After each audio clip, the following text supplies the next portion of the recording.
Kalaboso ngayon ang isang Indian national matapos mahuli at pusasan ng pulisya dahil rin sa sumbong na kinatalo nito ang kapwa Indiano ng kanyang hold-upin sa lungsod ng Gapan sa Nueva Ecija.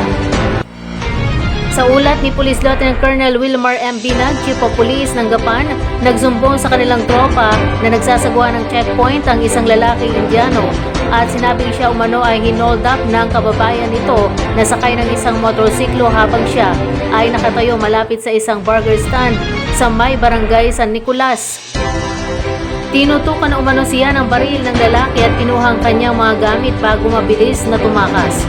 Mabilis namang nagsagawa ng pursuit operation ng pulisya at nagkaroon pa ng konting habulan bago nasa kote ang suspect na kinilalang si alias V1, 28 years old na residente ng barangay Bagong Barrio, Pandig, Bulacan. Nakuha kay alias VI ang isang 357 Magnum revolver na may kargang 3 bala.